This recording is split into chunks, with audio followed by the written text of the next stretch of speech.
right, here we are. Episode 3. Matt, King or King in the house. Welcome. Is that an official nickname? Thanks for having me. It started in high school.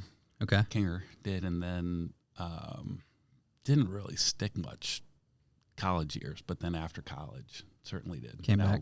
Is there a good story where it came from? Yeah. Aside Zero. from the obvious of the last name. A zero. It's just what flowed. That's it? I guess for people, yeah. Yeah. That's kind of anti. Yeah, I know. I was really hoping there was more there. And it's not like other nicknames I've had where Right. we won't probably repeat, but that's right. Yeah, we're not gonna go there yet. Yeah. But hey, you never know. You never know. That's right. Let me start first. Go ahead. Here Go for it. by Start. saying, I think you've got a great medium here, where to get a lot of messaging out, and I think this is pretty spectacular what you guys are doing. Well, thank so you. I did Thank you. see Thank you. a little bit of the first episode, and the studio is great. It's just a good setup, so I think you can tell a lot of good stories here. Well, thanks. We appreciate that. Yeah, thank you. Now, And you at put some the pressure point on in- yourself now. At Yeah. some point in time, I think somebody's got to interview you.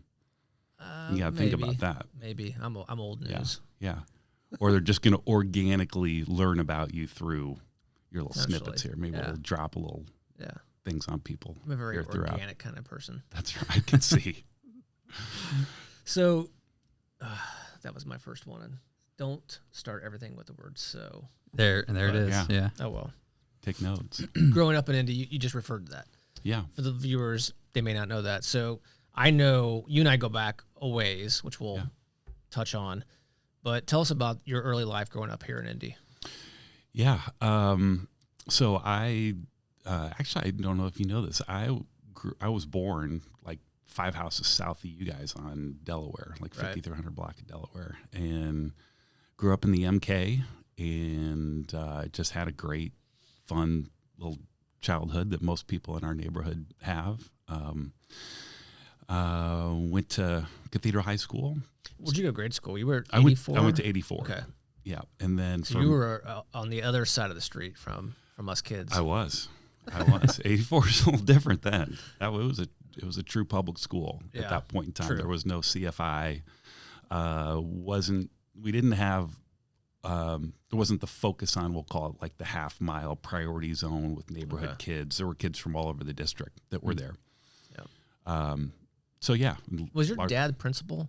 No, but there was. And I was not joking there. I know. So it was a tall, bald gentleman. It was right? Mr. Delport, Okay. who was principal. He was not tall though. He was bald with a mustache, pretty intimidating looking guy. Yeah. For I an remember elementary that. school teacher, no warm and fuzzies with Mr. Delport. Okay. But similar to my dad, big muscular guy. Right. Unlike me, bald mustache. Would be like you if you grew a stash.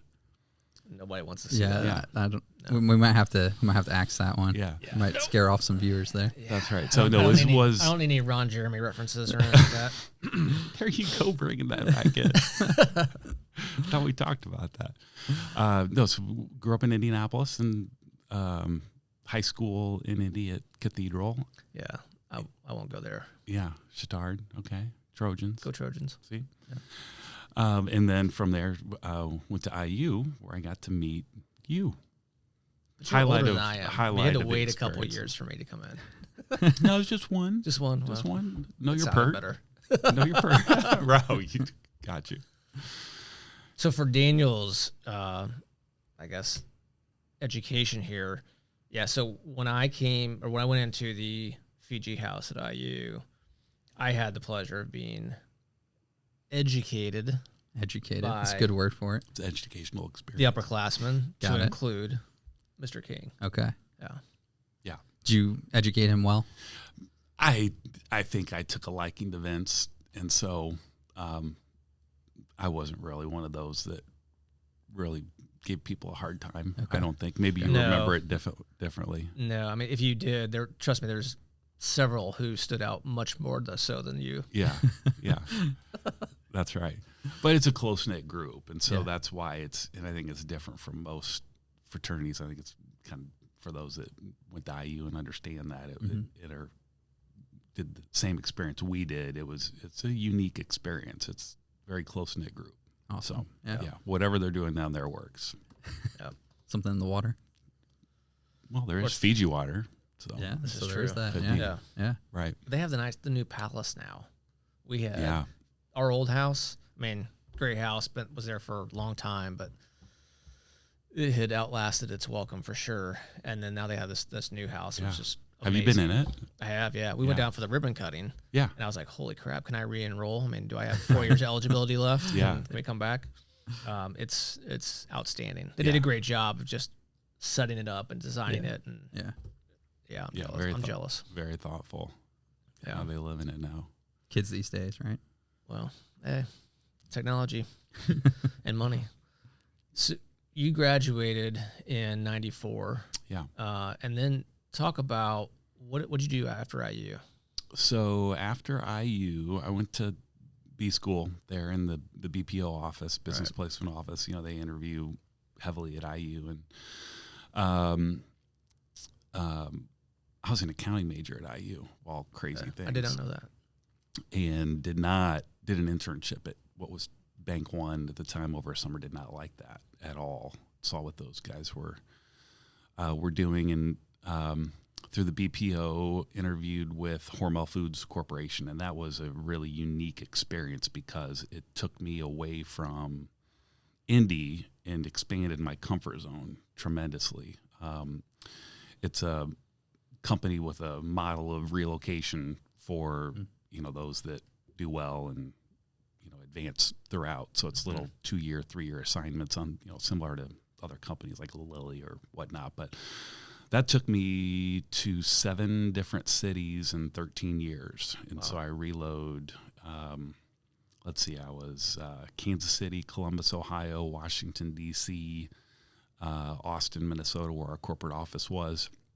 Did a stint there, and then Memphis, Tennessee, and then lastly in Boston. And so that, you do a lot of moving around, new jobs, new assignments. That's where I really cut my teeth. And then it's a really, really well-run company, and had the opportunity to report to the current CEO of Hormel is someone I reported to for a couple of years directly and was in my division, and got great experience through there. So, and then in 2008, made the family decision to move back to Indianapolis because at that point in time, all roads led to that corporate office there. And so we just got off the reload train there and came back to Indy, where most of my friends and family are. And that's a big part of my life and one of the reasons why we moved back. I just didn't really ever envision myself in not being back here at a certain point. But like all or most corporations, you get the, proverbial golden handcuffs where things are good, and the idea of changing and doing something different, that pain of experiencing that may outweigh just staying put. And then it gets to a point where we just thought, well, we need to come back to Indy. Sure. Did you come back to Indy with Hormel, or did you do a wholesale change at that point? I did not. I did a wholesale change. I then moved and started with Boston Scientific, which is a medical device company, and I handled our urology division, kind of for Indiana. A lot of key opinion leader doctors are here in Indy, and did that for, I don't know, 6-7 years or so, whatever that was. Yeah. And so just only had 2 jobs really for the first 20 years of my career, both pretty well-run companies. And that's, I think, how I learned a lot of the skill sets that I have that kind of make me at least effective at what I do today, and just in life in general. Yeah, which today, selling houses, right? Yeah. That's right. So you switched from there and moved into that. What was that transition like? I did. Well, that's part of the cancer story. Yeah. Really is how that transition. That's just not a 1-2 sentence deal. So we'll probably go into that maybe a little bit later on what that looked like, because that was not planned. Okay. I did not plan to sell houses at all. And it just kind of came about, and I'm, really glad it did, because it's something I really enjoy and get a lot of, it's rewarding and get a lot of positives out of it. And you're good at it. I appreciate you saying that. You're good at it. Thank you. Yeah. Appreciate you saying that. So that's really actually a pretty good segue. quite frankly. Yeah. One of the reasons why you're here, which you already well know, May is Skin Cancer and Melanoma Awareness Month. Yeah. Speaking of, Yes, you've got some color I do. on your forehead, I on do. the top of your head, and to dip down a little bit. Do one of these. You've got some sunspots up there, brother. I know. What number do you use? The 30, the 45, or do you just do the hat with no sunscreen that has mesh that can get through it? It depends on what hat I'm wearing. If I'm wearing one of the Heroes trucker caps, which I typically do, which has obviously Has the the mesh in the back, perforated then mesh, I'll put sunscreen on my head. I would say at minimum it's 15, but I think the bottle of skin or sunblock that I have in my bag is 30. Good. Yeah. They have 45 and 60. Okay. Okay. All right. Don't make me rub that shit on your head again. Yeah, we've been through that drill a couple Yeah, times. if our viewers haven't seen some of our past episodes on the cancer protection. All right. Well, I could not prevention. let that go when I saw you in the hallway, and I know you were golfing this last week, or Yes. you a little combo of work and pleasure. Yeah, all the above. Yeah, it was a business trip that happened to include a couple rounds of golf. Good. Yeah.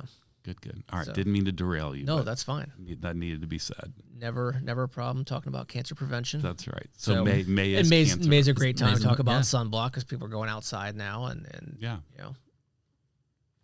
protect yourself. There you Yeah. are. Summer's Protection. around the corner. Got to take Right. care of yourself, right? That's Yeah. right. So again, May being Skin Cancer and Melanoma Awareness Month. Matt, please share your cancer story, or maybe I should say, what's your cancer story? Yeah.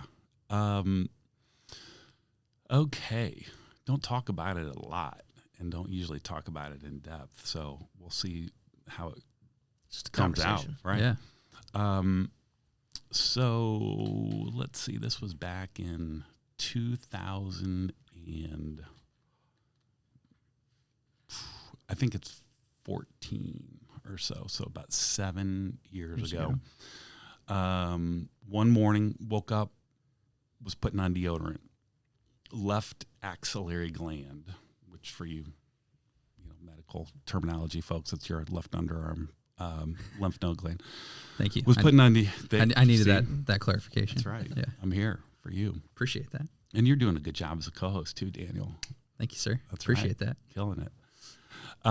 Put on deodorant one morning, and there was a lump that was sizable that was not there the day before. And so I usually don't get too bent out of shape about stuff, and I don't really think I really was at that time.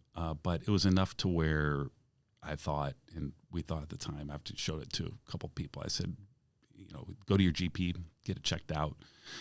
And we did that, got it biopsied, and came back as melanoma. And so right then and there, that's really concerning because melanoma is a very aggressive form of cancer. And so minimum stage 3, I believe at that time, because it spread to at least one other place, or maybe that's stage 2. But went from there to IU to get scans immediately. And I mean, it wasn't even 5 days where that kind of took place in time, where 5 days prior. I'm just So 5 days from when you noticed 5 the days lump. from when I noticed the lump to the point in scans. time where I'm getting scans and scan results. pretty And good. it goes from 0 to a million miles an hour because Right. it came back, my scans came back that I had stage 4 melanoma. It had metastasized. It had all over my organs. It was my stomach, liver, spleen, spot on my lung, adrenal glands. It had metastasized to my shoulder, a bone met, Wow. which actually that presented itself a couple months before the underarm thing, but we did not know what it was.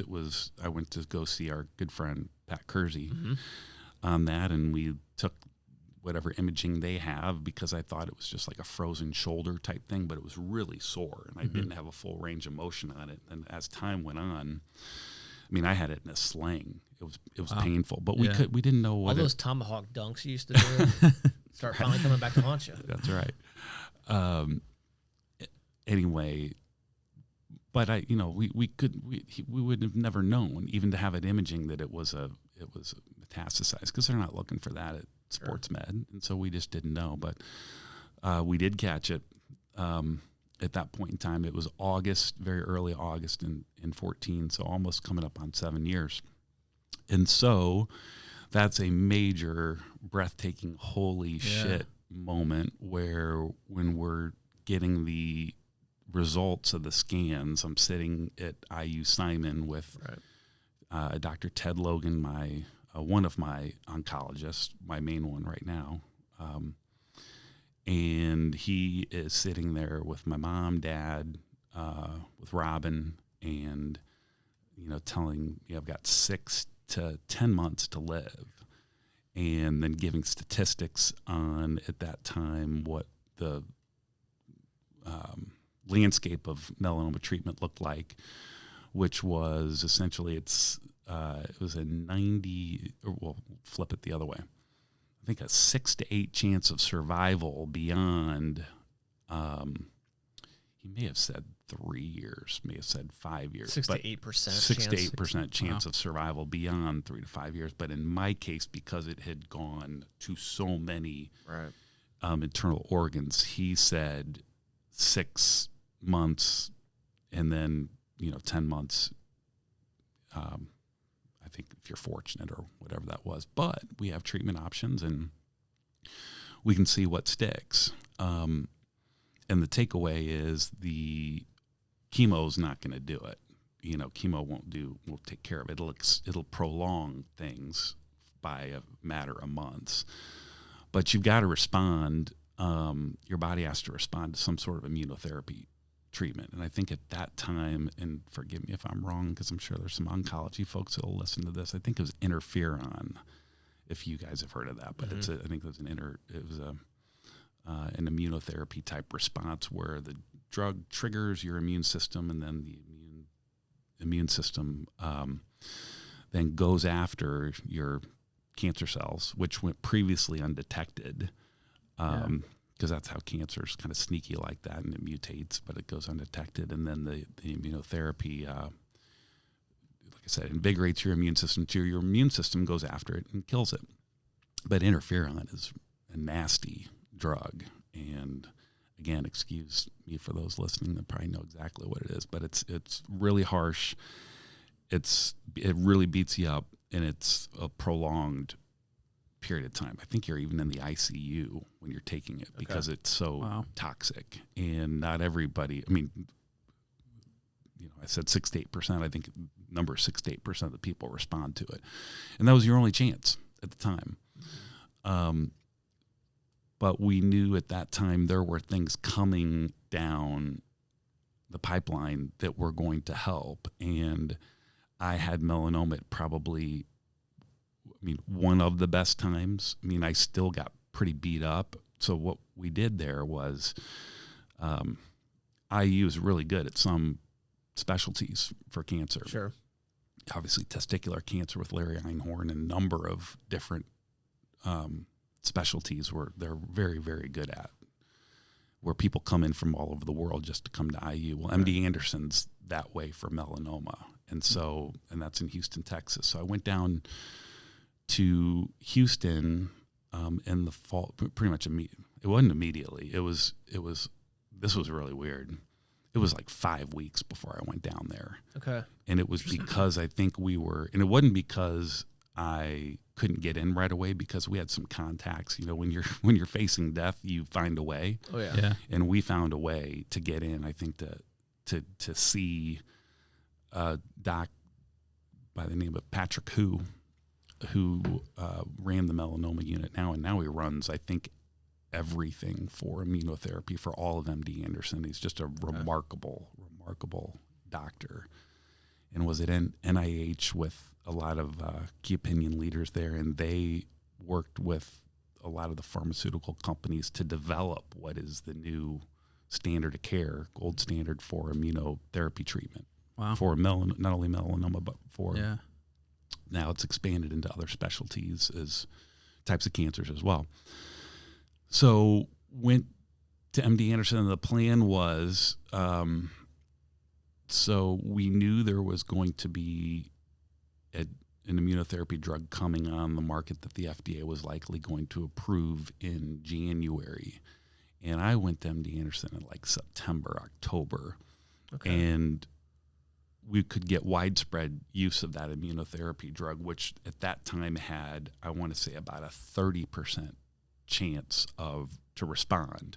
But there was not a lot of data out because it was so new. There were only certain trials, and then once they realized on the trials that it was really effective, they tried to get it out to market as soon as possible. Now, since it hadn't been FDA approved yet, they had already run trials. Was this kind of like a dead space time? Like, could you have gone down there and said, hey, I want to be part of that trial? Or like, I couldn't. Closed. It was closed. We're now waiting on final decision. It was closed. In the meantime, there's nothing we can do. That's exactly right. So that's why you go to places that are in the know of exactly what's going on. And it's not like IU didn't know. It was that MD Anderson knew a ton more about what was happening and what the best, analyzing my body, what was going on based on what I could respond to at the time, knowing that I couldn't take what the drug's called Keytruda now, or Pembro for short. And then that's a Merck drug. And I don't think about it a lot, but there's another drug that was really similar. So in that time period, were you on interferon then, or had you not taken any? So you're kind of sitting, waiting for this kind of I'll tell you, tunnel. That's what I was going to hit. Yeah, So we did a bunch of cocktails of chemo drugs. Not the kind of cocktails. No, because I've been down with that. No, we did a mix of. I took 5 different cocktails, 5 different types of drugs throughout the course of a 5-day period. So I went to Houston 4 or 5 times for treatment that beat the shit out of me, big time. Yeah. But the goal was to do the chemo to knock back the tumors from growing anymore, or at least even try to shrink them. Yeah. When you went down there each time, how long were you there for? I was there for a 4 and 5 day period. Okay. Went down there for a couple surgeries to remove some tumors, and you could have done it up here, but we just did it there because they're specialists in it. And not that again, I don't want to take anything away from IU, of course, because we are too, but we just did it. It was just more of an encompassing approach down there, and that facility is freaking amazing. Concierge service. It's like and I would love to see IU get to this point where you come in and for the first time and you don't leave, meaning we're going to get your scans over here, and it might be at 11 o'clock at night. And then from there, tomorrow morning, you've got an appointment here with your oncologist, and then, you've got your surgery, 12 hours later or whatever that is. And obviously that would be great to have here, but here it's different. It's not the same place like a Sloan Kettering or an MD Anderson. But anyway, took that cocktail of drugs for 5 days, and then would fly home here to Indy and then go back. I think it was maybe like 2-3 weeks later, after your body had a chance to recharge as best as possible and heal, so to speak, let the chemo stuff do its work, because the whole goal again was to knock the tumor burden back so that once Keytruda or whatever immunotherapy drug was going to work that was FDA approved in January of 2015, I could start taking that, and it wouldn't have had the same burden to overcome because it was knocked back. And so in January of 15, I started taking Keytruda every 3 weeks. It was a pretty simple infusion. Didn't really feel. Some people reported feeling tough afterwards, similar like we were just talking about the vaccines. I tolerated it overall pretty well for the first couple of years. I mean, I was on it for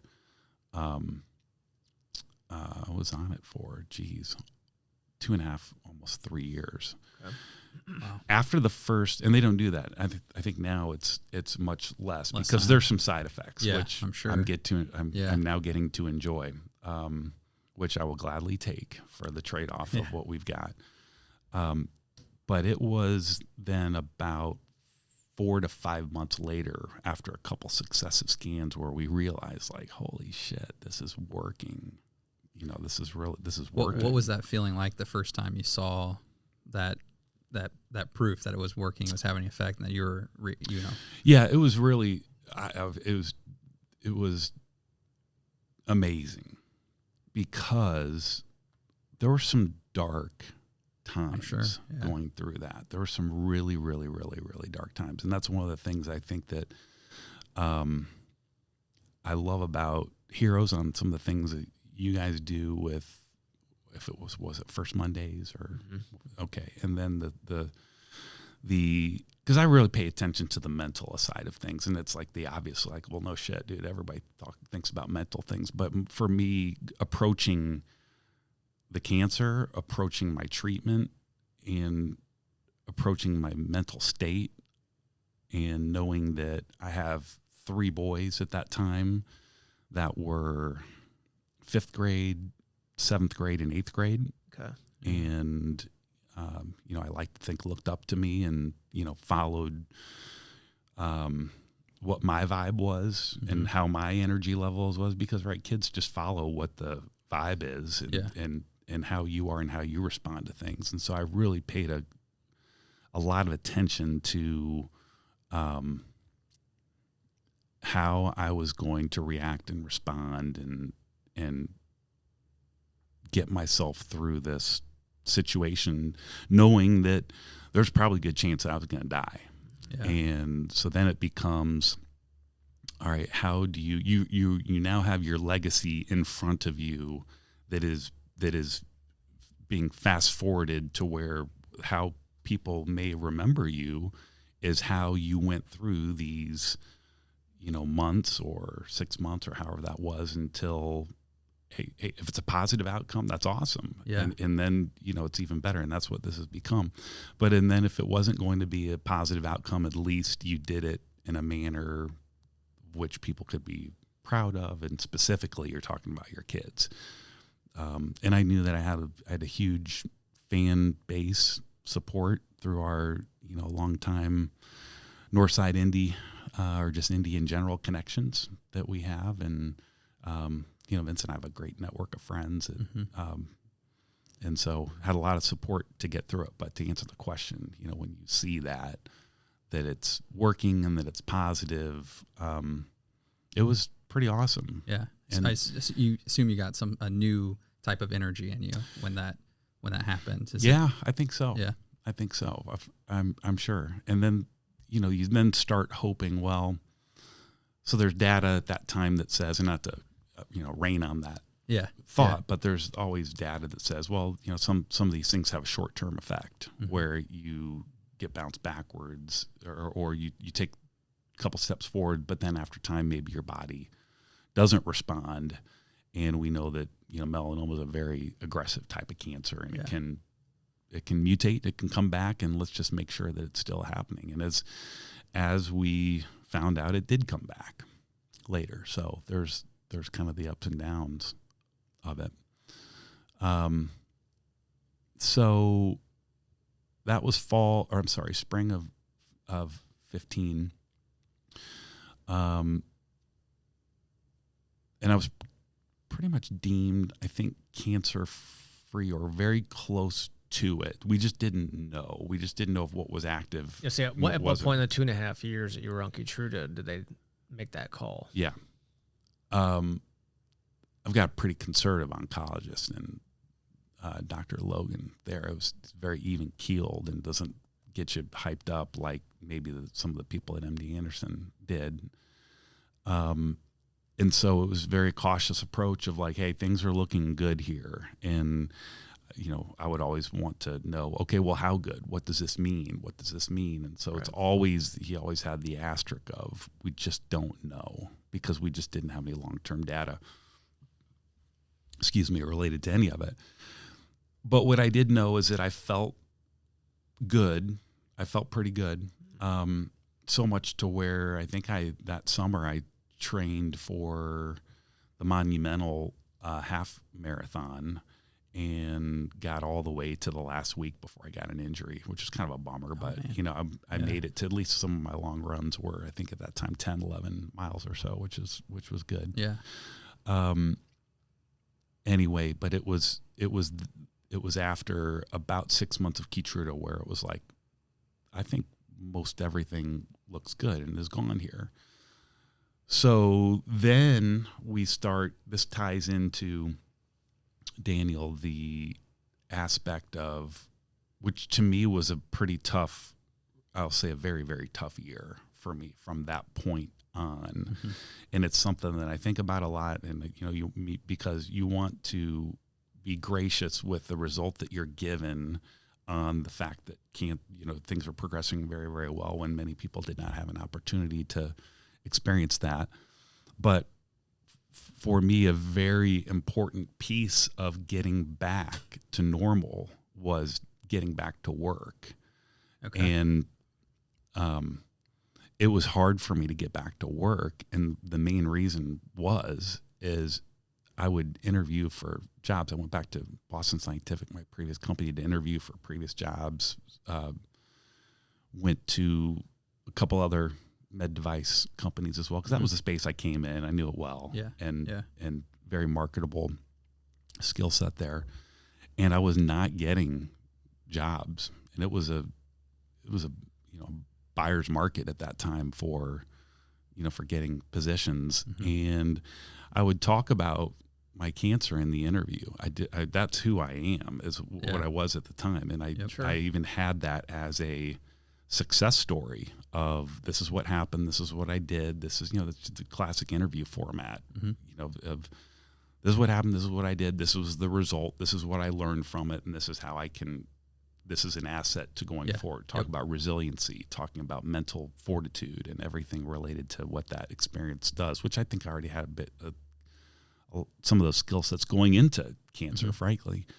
But I wasn't getting job offers, and that to me was unbelievably disheartening, frustrating, and in many ways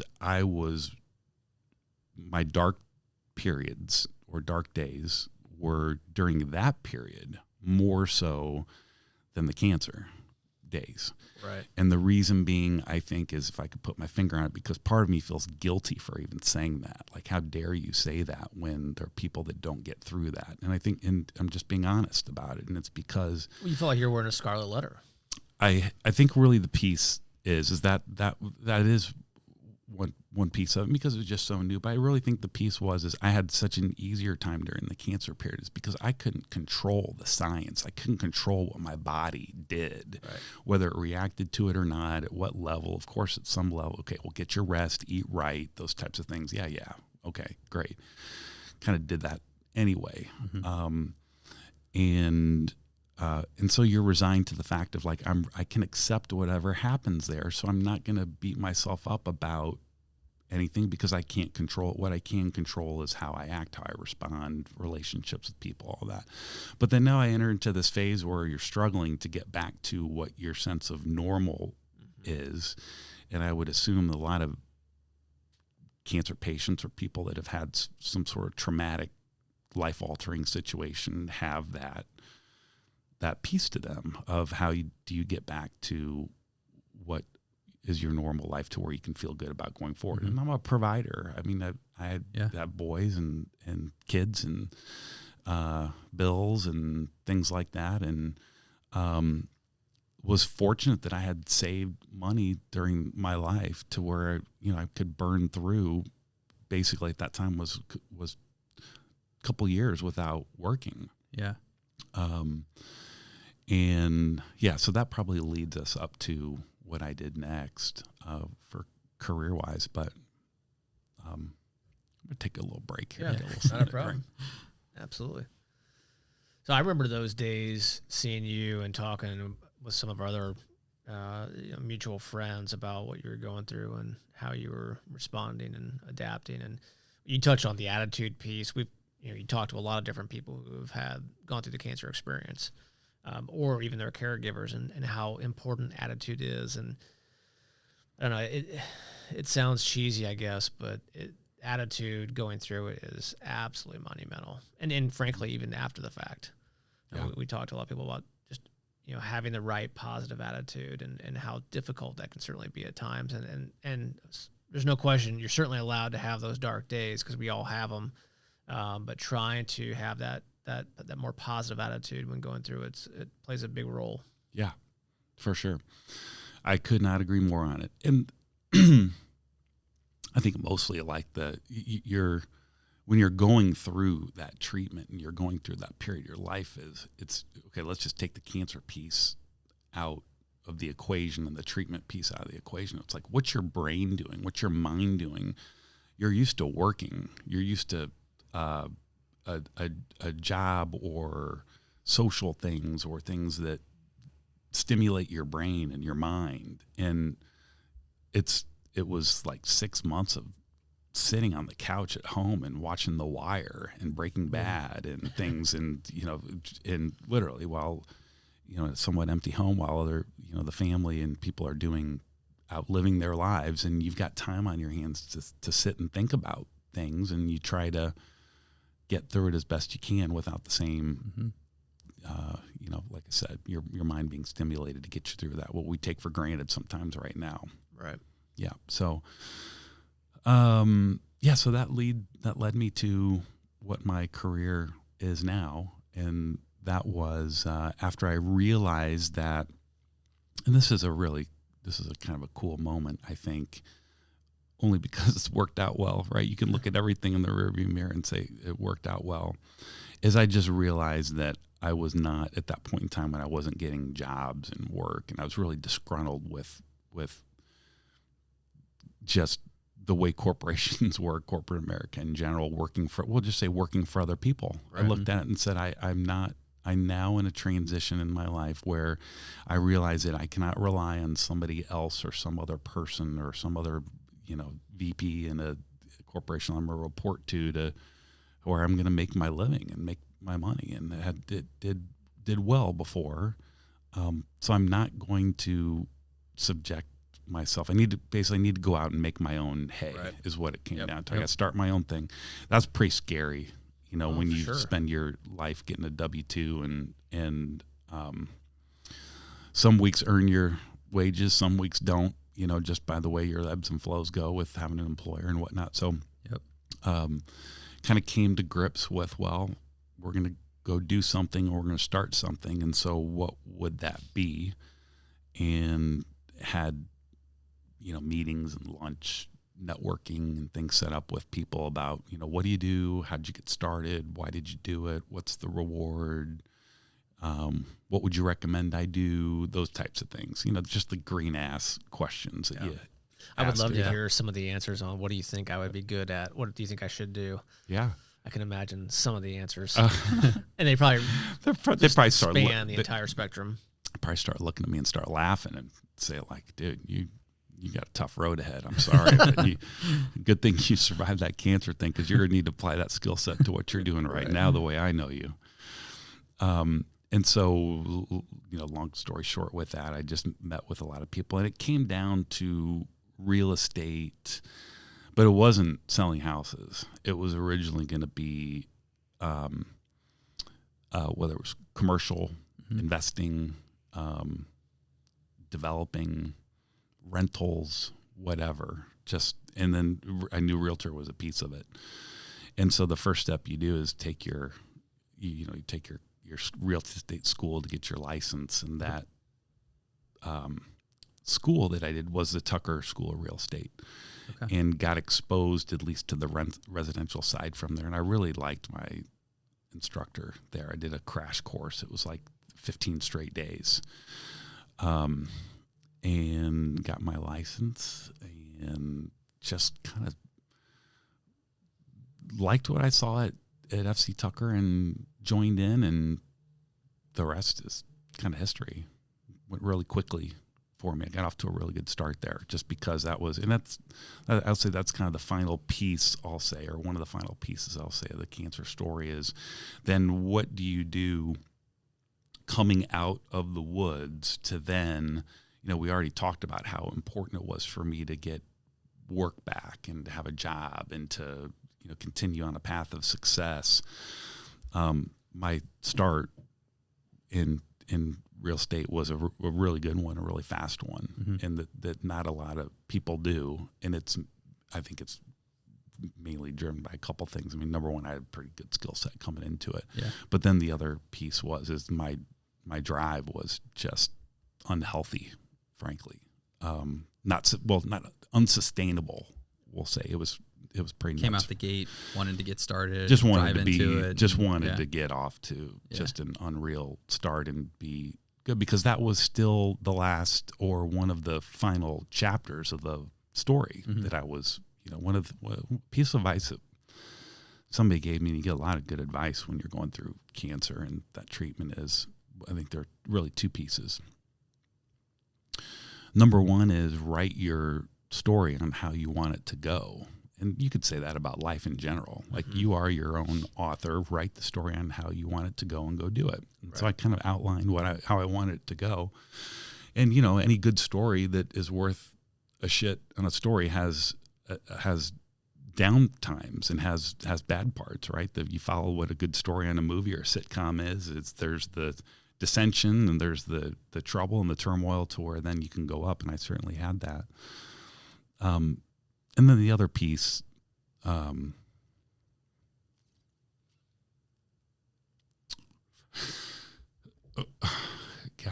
man, I made it this far. I only say this because Josh is a really, really good friend of mine, and he lost his wife, Laura.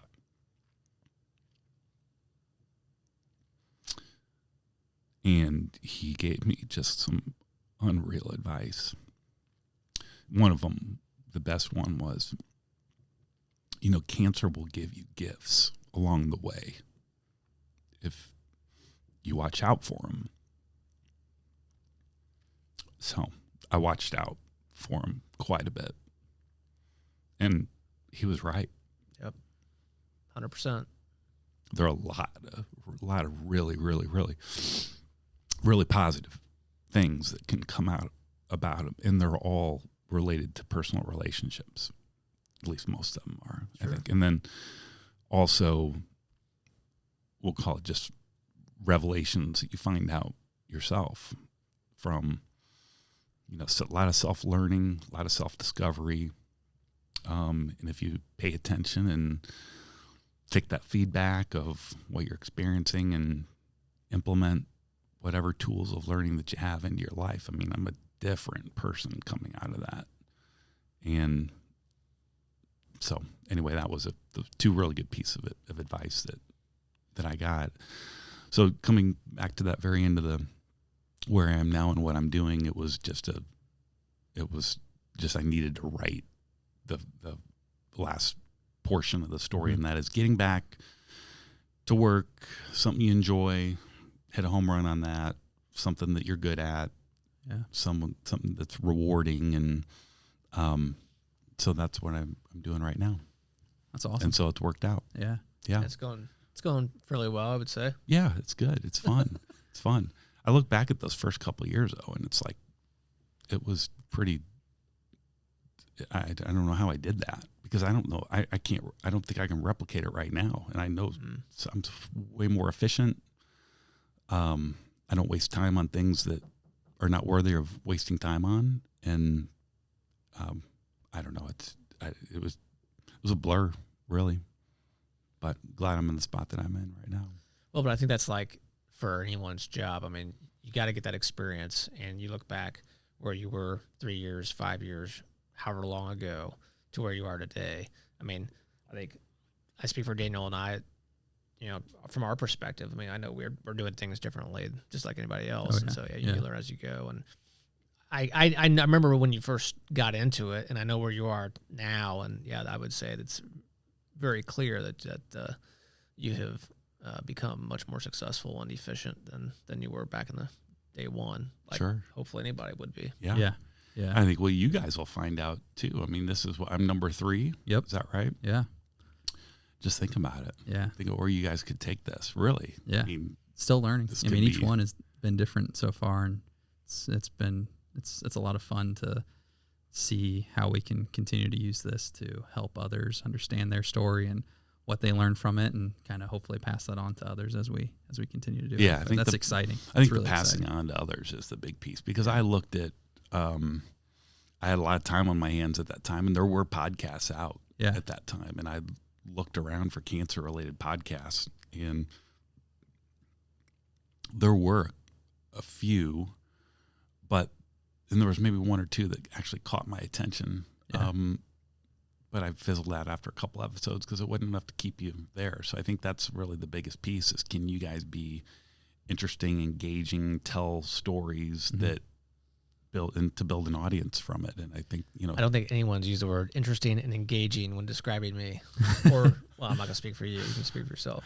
Yeah. I mean, probably not too often. Yeah. Whatever. But we're leaning on our guests to bring leaning on others, right? Yeah. Exactly.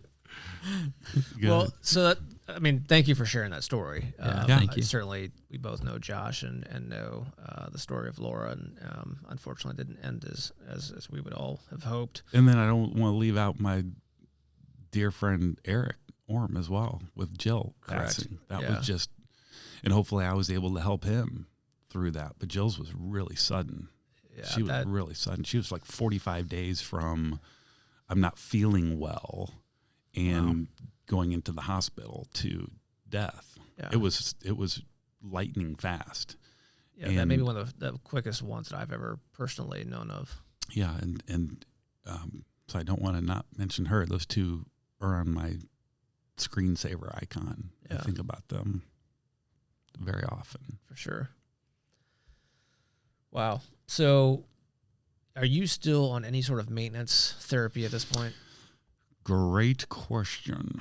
I am not. Okay. And the reason being is a couple of years ago, I started developing some side effects, and still have them. They're manageable. That first year that I was in work, back to working full time at Tucker, I had something stupid like 43 doctor's appointments in the year. I had 18 immunotherapy treatments. I had 15 radiation treatments, and I had something like whatever the balance of that number is in doctor's appointments. And it was into that second year of work, which would have been 2 years ago, I think. I don't know, maybe 3 years ago. These numbers, whatever, 2-3 years ago, where I started to develop some things where I was like, okay, this isn't right. And so we made the decision to get off of Keytruda, because at that time the thinking was, even though scans were looking good there for likely, I don't know, it was probably 18 months there where everything was clear. Oh shit, I forgot to tell you one thing. First week I start where I'm at Tucker, where I'm doing like their new employee. Yeah, their engagement, whatever. Engagement, like, welcome, here's where the toilets are, here's where the water cooler is. I got scan results while I'm freaking sitting, because you know how to read scans after a while. I got scan results, and I go onto the IU portal. I have a freaking tumor in my small bowel that's like 7 centimeters. And I'm like, so I leave there in the middle of this class. Right. I'm going to be right back. And I just drive. They looked out the window. They saw you leave. Like, yep, he's gone. I just drove straight down to Simon, and after people know me now. You know, it's hard to miss. Right. And one of the things is, I'm really, I'm very trying to be very nice to people. It's a very thankful for all the staff did. So I didn't even go into the front desk, man. I just walked in the back. I'd take the back stairwell. I'd know that place inside and out, walked into the back, walked back right into Dr. Logan's office. And I'm like, what do we do here? What do we got? And so we did surgery we just took it out, and then it was localized. Okay. But it's still freaking stage 4. Yeah. Right. It's still stage 4. So you can say I still am stage 4. So that was the other hiccup where it hit the reset button mentally. When was that roughly? I'm sorry? When was that roughly? That was Thanksgiving week of 16. Okay. So here's the cool part about that. This Thanksgiving will be 5 years. Mm-hmm. So that's huge. So we'll see if that sticks. I don't know why it wouldn't, but been 5 years. But I was essentially a year and a half, 18 months, almost basically is about 18 months cancer free. And then right before I start what I think is going to be my, new line of work, I get this setback of like, well, actually, you're going to come in and we're going to do. So that's why that first year I had radiation, I had other treatments, I had all these doctor's appointments following up from the small bowel tumor that they removed. Yeah. And so that was even more reason why I wanted to get out of the gate very, very strong, because now I'm like, I've got things going against me where I'm trying to freaking write this story. Yeah. Trying to get some shit done over here. Yeah. Yeah. And so I think that's why it was really big for it too. But from the treatment standpoint, I stopped a couple of years ago. And so I haven't been on anything. At that time, would you have normally continued on with it? Is it that was the piece. Is right now I don't think they're having people do that. Okay. Because there are now some, again, the catchphrase I heard all the time is like, well, we just don't have any data on it. We don't have any 3-year data. We don't have any 5-year data because it was rolled out so quickly. And I was among the first people online. I was the early data. Yeah. I am the data. I was the early adopter. You are adopter. a trend setter. Yeah, there we go. Good, God forbid. So now I think they have people take, I don't know if it's 5, 8, 10 treatments, or if it then until side effects occur. But for me, it was something like 50, right around the 50 treatment mark. And then we started to realize, okay, it does and can beat you up a little bit. Right. And everyone varies. Some people have to, exit after like the 3rd treatment. Yeah. And some people the 10th and some people the 40th. Everybody's different with it. Yeah, so nothing anymore. Now I just go get scans every 3 months. When was your last scan? Maybe about 3 months ago. Okay. I think I'm due pretty soon. I think it's in the next week or 2. Okay. I just go on my portal. 3 months ago. All good? All good. Awesome. All good. Fantastic. Yeah. Yeah. Big time. That's right. Yeah. Might drop on that. That's right. There you go. What else are we missing? That was a lot. Yeah. Yeah.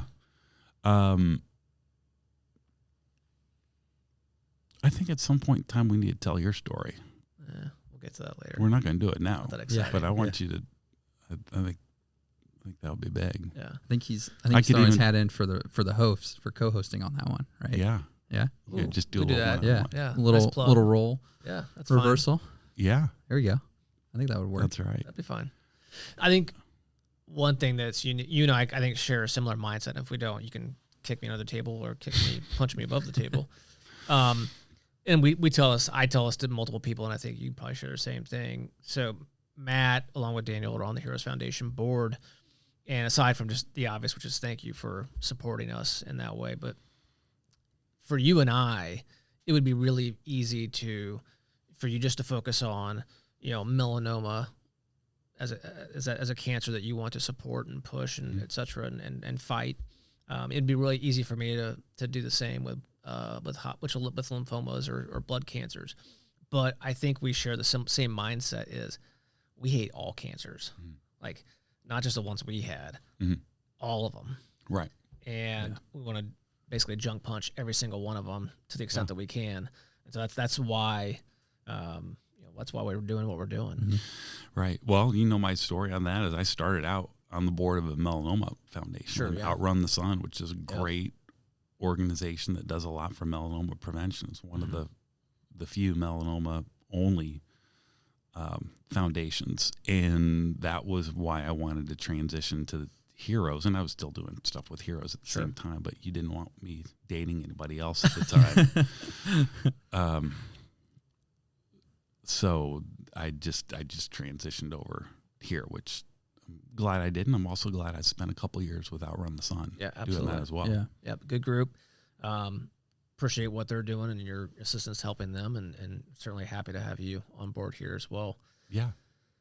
I would be remiss if I didn't mention, because this is going to drop in May. It's Indy. Yeah. May in Indy is everything. Yep. Hopefully, knock on wood, our good friends. I wish people could see the pants you're wearing right now. Well, come on now. How's this? There we go.